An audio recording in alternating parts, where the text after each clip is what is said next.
Hi, my name is Greg Epstein, and I am the Humanist Chaplain at Harvard University. And I work with a large community of humanist, atheist, agnostic, non-religious, secular, etc., students, faculty, staff, and members of the greater Cambridge and Boston community. The humanist community at Harvard actually traces its roots back to before I was born. We go back to the mid-1970s when the Humanist Chaplaincy at Harvard, as it was then called, we've now changed the name to Community. It was founded by Tom Ferrick, who was born in 1929 in Cambridge, Massachusetts. He was an orphan, and he was raised by the Catholic Church. And he was raised in Catholic orphanages and attended Catholic schools all throughout his life through seminary. And he had a good experience in that Catholic community, and all he ever wanted to do was become a priest. He wanted to be a priest. He wanted to help young people the way that the good priests in his community had helped him as a child.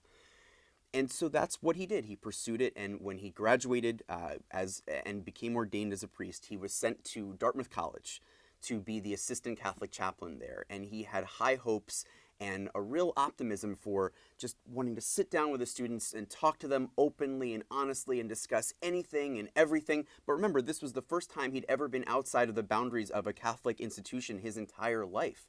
And so as soon as he got there, he had those conversations, and the students talked him right out of believing in God. He also realized that he was a gay man, and that was a bit of a challenge in a Catholic setting. And what finally set him over the edge was the Vatican II's decision, the Catholic Church's decision in the 1960s not to allow contraception. He just couldn't, from an ethical point of view, stand that idea. It did not, it wasn't compatible with his view of an ethical world. And so he knew he had to leave the church, but what was he going to leave it for? This was, again, all he'd ever wanted to do with his life was to help lead a community, to help be there for people in the same ways that he ultimately was for 30 years as the Humanist Chaplain at Harvard, and in some of the same ways that I now get this opportunity to be here for you or for many other members of our community here at Harvard. And so Tom discovered back in the 60s that there was such a thing as the humanist movement. And a lot of people may know that they're not religious, but they've never heard of this thing called the humanist movement. So let's take a minute to talk a little bit about what that is. Well, first of all, we know that America has a very large and extremely quickly growing non-religious community. In fact, the statistics are that as of today, in 2013, about 18% of the American population currently says that it is non-religious or that it has no religious affiliation. And among young people, like perhaps yourself, about 1/3 of American young people today now say that they are non-religious. So that's an enormous, enormous phenomenon. To give you some perspective, about 25% of the country say that they're evangelicals, 25% are Catholics. And so what we have is this group of people that some people call the nones, as in having no religion, becoming one of the largest parts of our society. And that's why it's so important to think, well, we're not just people who have no religion and certainly no values. We're people who have a positive community and positive values. We're humanists, whether you like that word or not. I use the word humanist to define myself as somebody with positive values like reason, compassion, creativity, integrity, justice, awareness, environmentalism, feminism, science, progress, pluralism. Those are just some of my positive values that I stand for when I'm standing up as a non-religious or secular or humanist person. And so Tom founded what was maybe the first ever humanist chaplaincy in the country or even the world. And he was here at Harvard in a small office in the Memorial Church where you can still come and see me today.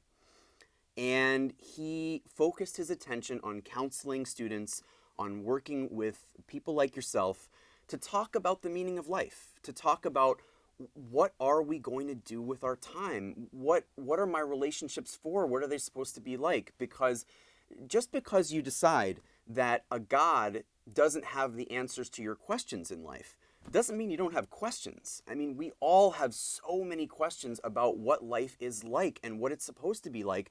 Being a human being isn't easy. You can get sick or injured at any moment. You can lose a loved one, you can get your heart broken, and most of us have had many of those experiences, if not all of them. And so what humanists suggest is not that there's any one magical or even perfect solution to any of those problems or situations. There isn't. And in fact, it's not even that we want to talk about why bad things happen to good people. Because for humanists like myself, maybe there is no reason why bad things happen to good people. Maybe we're just here on Earth as the product of 14 billion years since the Big Bang. Billions of years of evolution here on this Earth. We're the products of single-celled organisms. And so if we are that, then maybe there is no reason why terrible things happen. However, there's also something to keep in mind, which is that although there are bad things and although the world has evolved in some very strange ways, it has also evolved to give you and me the opportunity to be here, to love one another, to care about one another, to connect with one another, and to choose to find a meaning and a purpose in our lives. And that is really significant. And so what Tom began to do as a humanist chaplain, and what I continue to do today, is to sit with folks in the community and just talk openly and honestly and do the best that we can using our reason and our compassion and our creativity to figure out for ourselves with each other how to live a good life. I don't have all the answers. You don't have all the answers. I'm not here to give you all the answers. But if you come to my office and talk, then what we can do is we can figure out a little bit better for ourselves, with each other, what some of the answers to some of the questions that you're thinking about might be.